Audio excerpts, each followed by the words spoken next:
Alright, today I'll be talking about Watersong by Clarissa Goenawan. I don't fucking know. So yeah, here we go again. Yeah.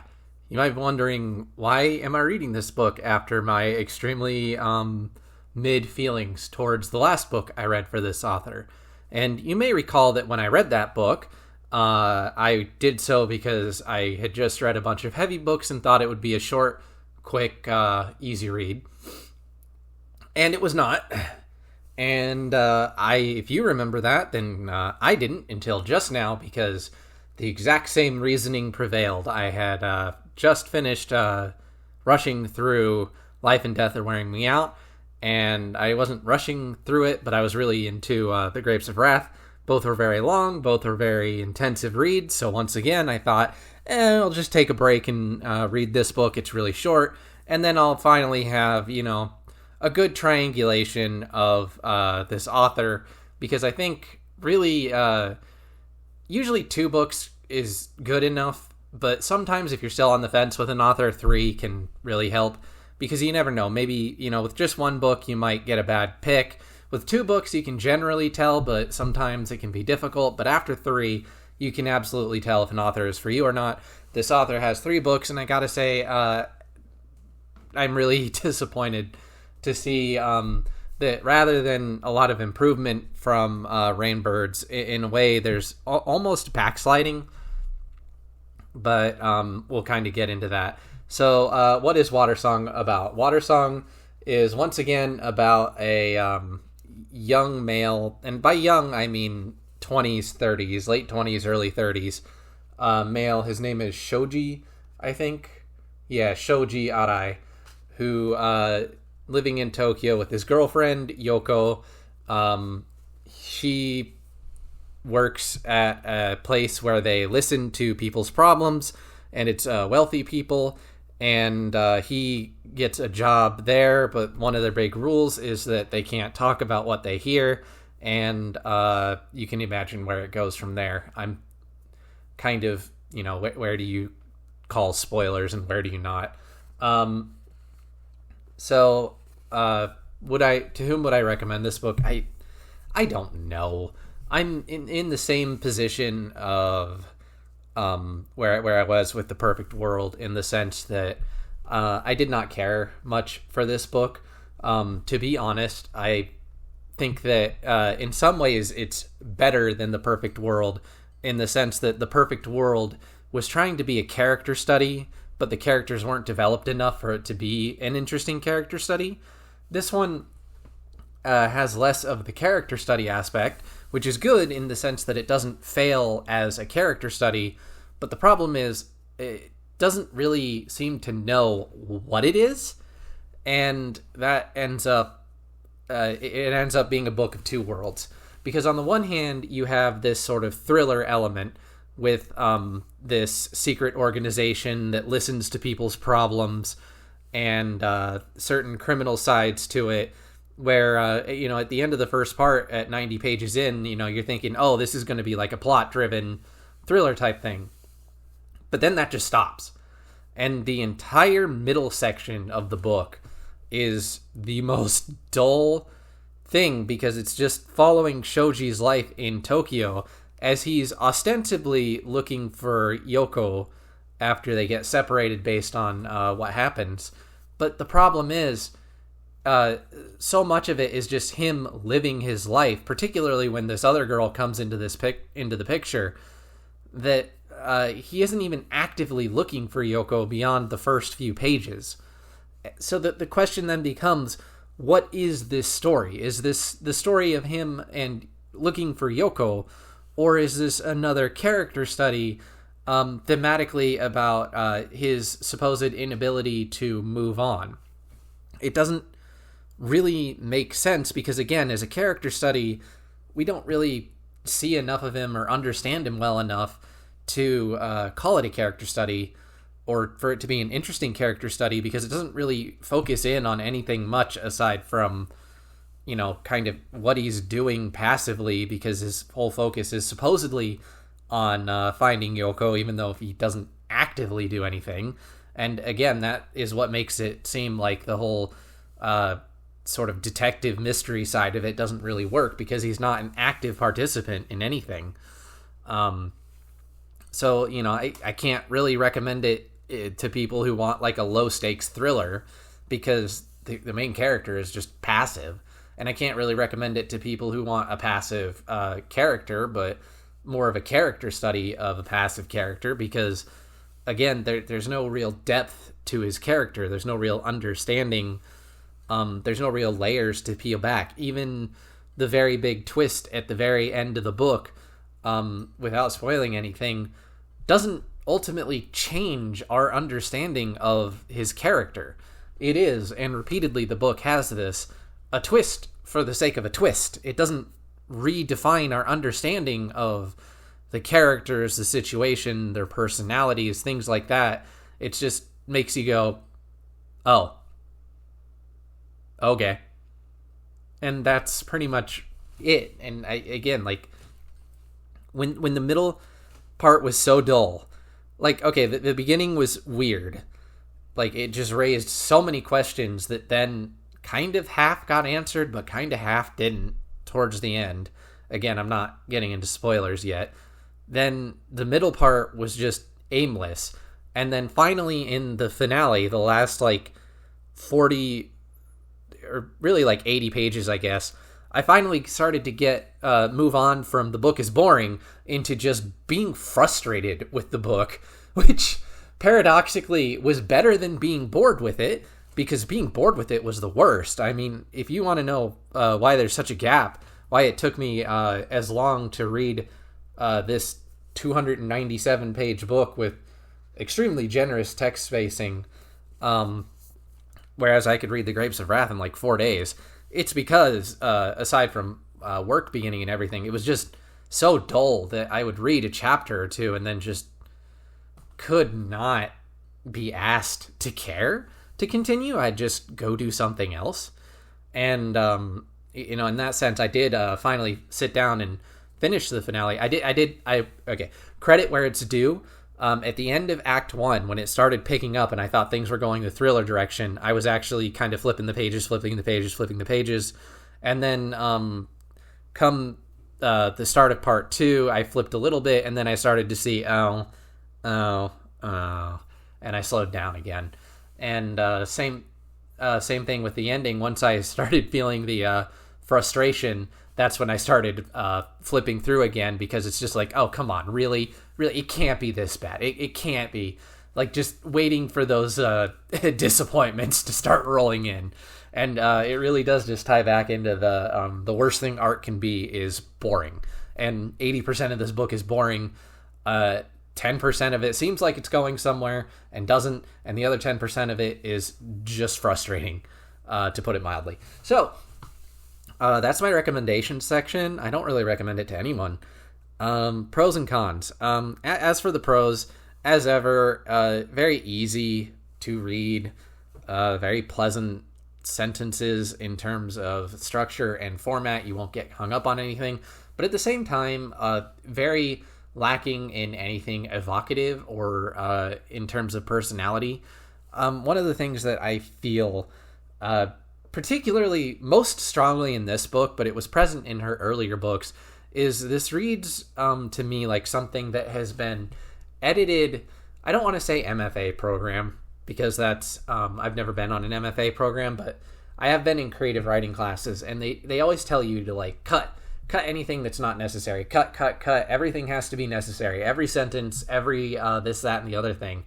And what you're left with, and I agree in the sense that most sentences should be doing things, but at the same time, there's just a certain efficiency to it that runs counter to the sense or the element of storytelling. And maybe it's not just that it's so economical. Maybe that's a better word, economical, in its words and its sentences, but also that each sentence is just doing one thing. Usually what you want is to have, like, okay, let's say tell versus show.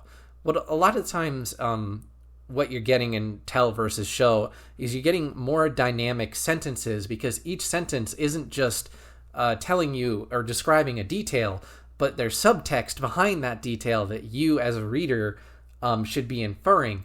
And this, along with crafting a voice, crafting an atmosphere, while at the same time advancing at the story, while at the same time giving hints and whatnot to everything, this is what makes evocative quality prose in my estimation.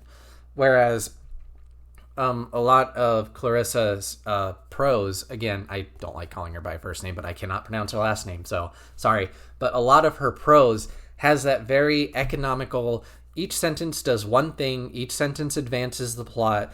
There's no fat there, but at the same time, there's also no atmosphere there. There's no really depth or character to the prose, to the writing, to what's being evoked here. So in that sense, it's very almost sterile in its efficiency, and it comes off very hyper polished, hyper clean, and yet very, like I said, lacking in character, lacking in depth. So in that sense, it's an easy read, which I always use as kind of a cop out, but at the same time, it's a very sterile read, not insufferable, but not overly enjoyable either. In cons, like I said, another con, and I kind of mentioned it in broad strokes, and continuing with broad strokes, it feels very split on the kind of book it wants to be.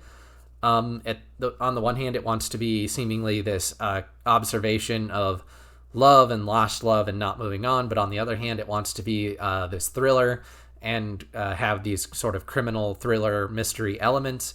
And sometimes the two of these can merge. There are lots of different ways you can make them merge, but in this sense, it feels like they're just two disparate stories, and it's kind of start and go with each, so that in the end, it ends up just feeling conflicted rather than merging into anything new and inventive. And I guess my final thing is just the characters, her character's writing hasn't really evolved or changed. Once again, there are things that they explain, but the explanations don't necessarily sync with the characters and their actions. So to use an example, in this book, the main character wants to be a journalist.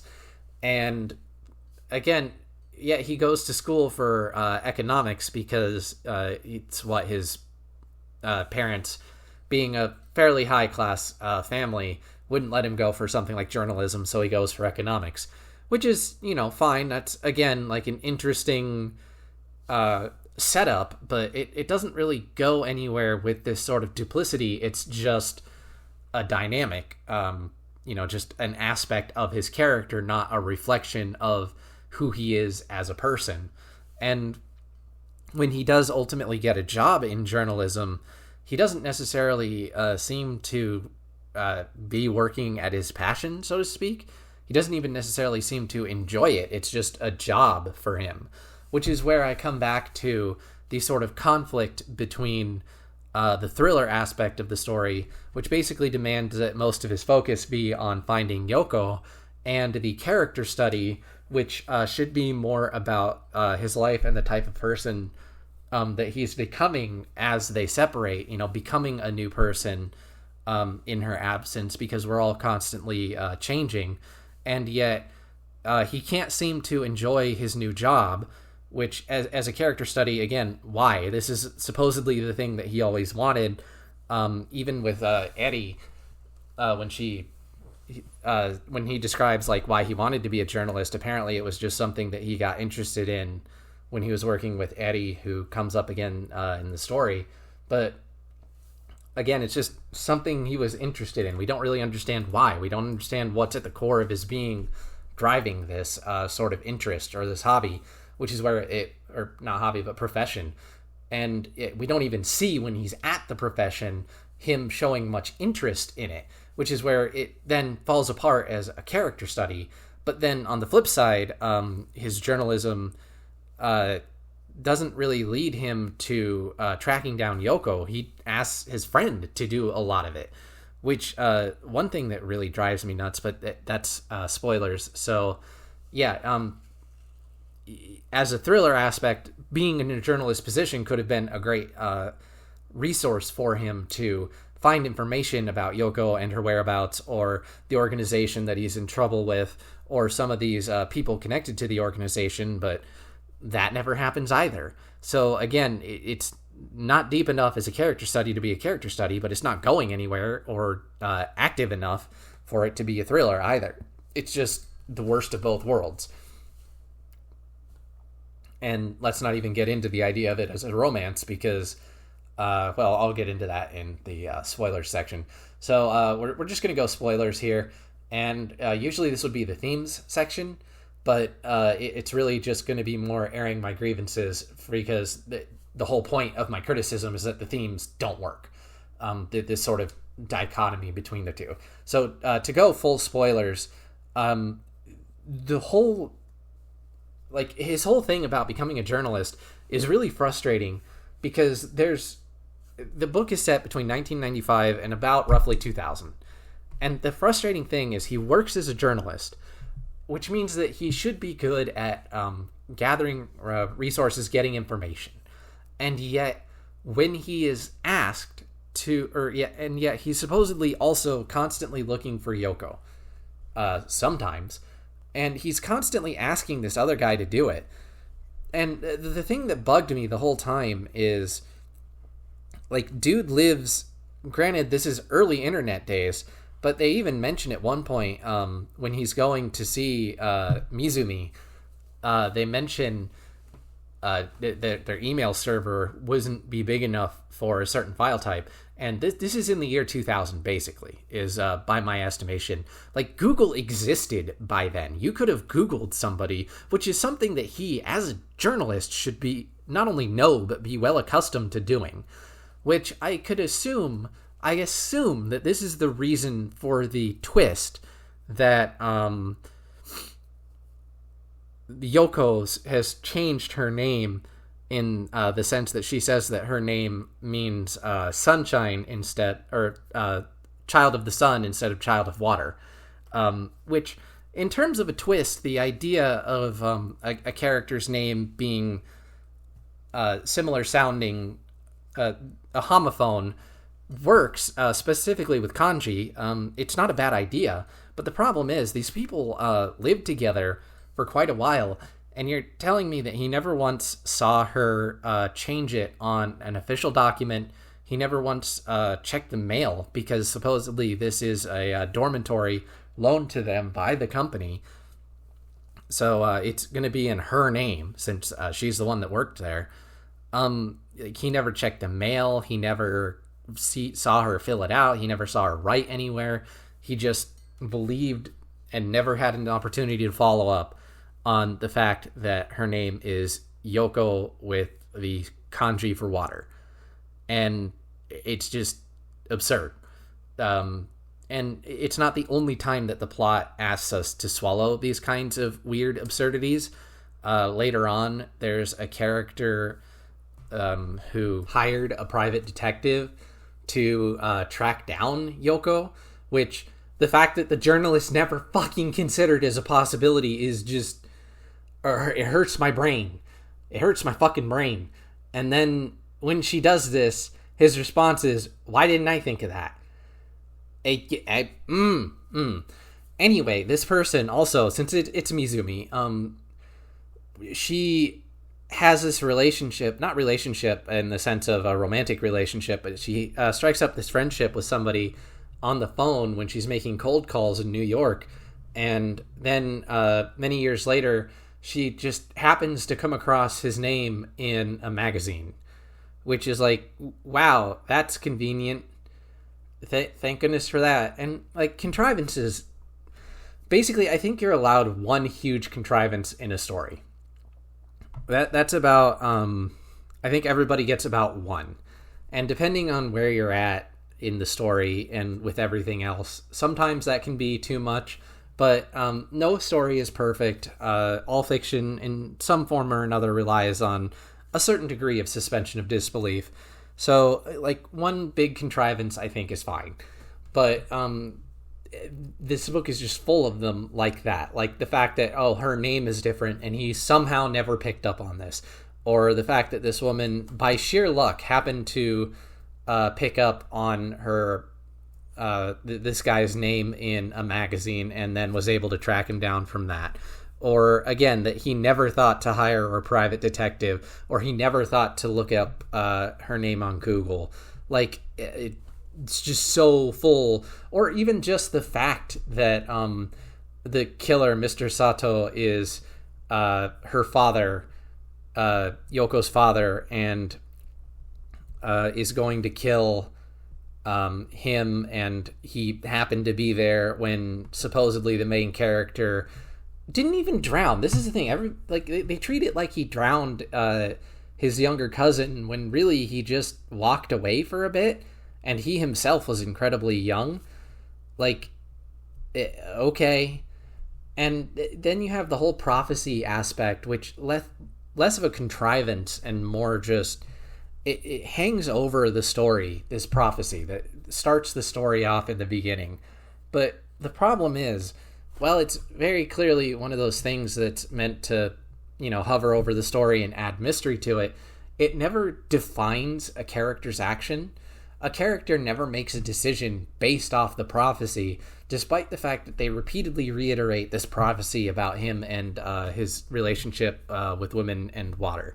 It never becomes the basis of any choice, at which point, what is it adding to the story aside from this mystery for its own sake? Like, am I really supposed to be sitting here wondering one of them could be death, one of them could be your soulmate? Like, who cares? It's not impacting how anybody behaves. It's just predestiny, I guess. It's just a thing that's there. It doesn't tie into the story. It doesn't affect the story aside from being a thing that characters talk about. Which, the worst part of this story, I think, and not in the sense that I don't like the character, but Lee, I have to double check her name really quickly. Lee Yoon? Yeah, Lee Yoon, I'm guessing, is her name. The girl from Singapore fits into the story like a lead balloon, because she shows up, she makes a pass at the main character, then 2 years later happens to show up again and make a pass again, and then pulls this lie, which is obviously a lie, that they slept together so that she can crash at his place, and it basically becomes like the dream girl in an anime, like the neighbor girl that just always is there for the protagonist, even though the protagonist has done absolutely nothing to earn her favor. And along with Eddie, it makes this guy seem like he's living this dream life with a lot of girls around him, but he's done nothing to forge a connection with these girls. Eddie, he worked at the bookshop for a week. When he first brings her up, it's not even like it's a big deal. And then all of a sudden, they're like brother and sister. That's, okay. And then with Lee Yoon, like I said, she pursues him so relentlessly. And ostensibly, later on, it's explained that, well, her brother was Yuko's girlfriend, or boyfriend, and then her brother drowned. Which, of course, it's going to be suggested that, just thumbtack that. We'll come back to that. That her brother drowned, and then, so she's going to be pursuing the main character because she wants to know what the hell this girl has done to get two guys to really fall in love with her. And then that leads to her staying at the main character's house and living there and gradually starting to really fall for him because of this. It doesn't make any sense. It makes no sense at all that she would go to such lengths for someone that she ostensibly doesn't like, and then that she grows to like because reasons. Again, he's not a super great person. He's particularly not super great to her. So I have no idea. Like this whole middle of the book relationship, or non-relationship, as it were, it's very anime in the sense that it's a woman being nice to a guy, even though the guy has done absolutely nothing to earn it. It's just protagonist syndrome. And I don't get it. And going back to what I said, the thumbtack, where her brother, who was dating Yoko, who drowned, who was almost assuredly killed by Mr. Sato in the way that the main character is almost assuredly killed by Mr. Sato at the end of the book. Mr. Sato is ostensibly drowning the main character because he's too troublesome to be a partner with Yoko. A partner who, by the way, Yoko herself said that she wasn't interested in restarting the relationship, but he's going to kill this kid anyway. Not even kid at this point, but he's going to kill this guy anyway. The guy that she has already turned down. And he's going to have her find the body. So basically, to her, the timeline is going to be they finally reconnect. She's happy that they can part on peaceful terms. And obviously, the main character isn't happy with this. So then she's going to come back and find that the main character drowned himself. And this is being done by her father to protect her? The psychological damage, especially after what happened with her last boyfriend, is just going to be insane. Absolutely fucking insane. Like, and the book never even mentions it. The book never suggests it. It's just, it's bewildering. And this is what I mean by, like, the characters are not defined enough to be realistic. It's like everything just exists for the service of the plot. The twists aren't twists because the fact that her name is spelled with, or is the kanji for water instead of the kanji of sun, it doesn't change anything because the dumbass was too stupid to try and use Google anyway. You know, it's not like it was ever hitting a brick wall. The twist that he accidentally had the bucket that his younger cousin fell into and drowned, and he's been blocking that memory the whole time, and that was the reason for his father's abuse. It doesn't go anywhere. It doesn't change anything. It doesn't lead you to reevaluate anything about the character because what does it change? It never, like, it literally never defined anything that he did, nor did the avoidance of it define anything that he did, other than that he thought he had a secret. Also, why did he never ask fucking Yoko at the start of the story, why she's working for this weird-ass company, which, again, thematically might have something to do with openness in relationships, but at the same time, it just feels like it's more there for the thriller aspect, and this is where a lot of this I've been ripping apart plot holes. But they're not just plot holes, they're thematic plot holes. And this is where I come back to the book cannot tell what it is. The twists happen because they make for interesting twists, which you need for a mystery. But then if you look at it as a character study, the twists don't matter at all. Characters act in accordance how they need to for a mystery or an anime. But if you look at it from a character study point of view, it makes no sense. But then if you look at it from a mystery point of view, characters act contrary to what would make for good mystery because it makes for a better, literary or character study. And I'm not saying that mystery and character studies, by the way, are exclusive. It's just that this book does nothing to merge them. Everything that happens, again, falls squarely into one or the other. And it's bewildering and it's frustrating. And I just don't... The only way that I can really understand it is I actually looked up an interview with the author, and supposedly both this book and The Perfect World of Miwako Sumida were written during NaNoWriMo, which is the National November Writers Month, where in 1 month people try to write a novel, a whole novel, usually about 50,000 words.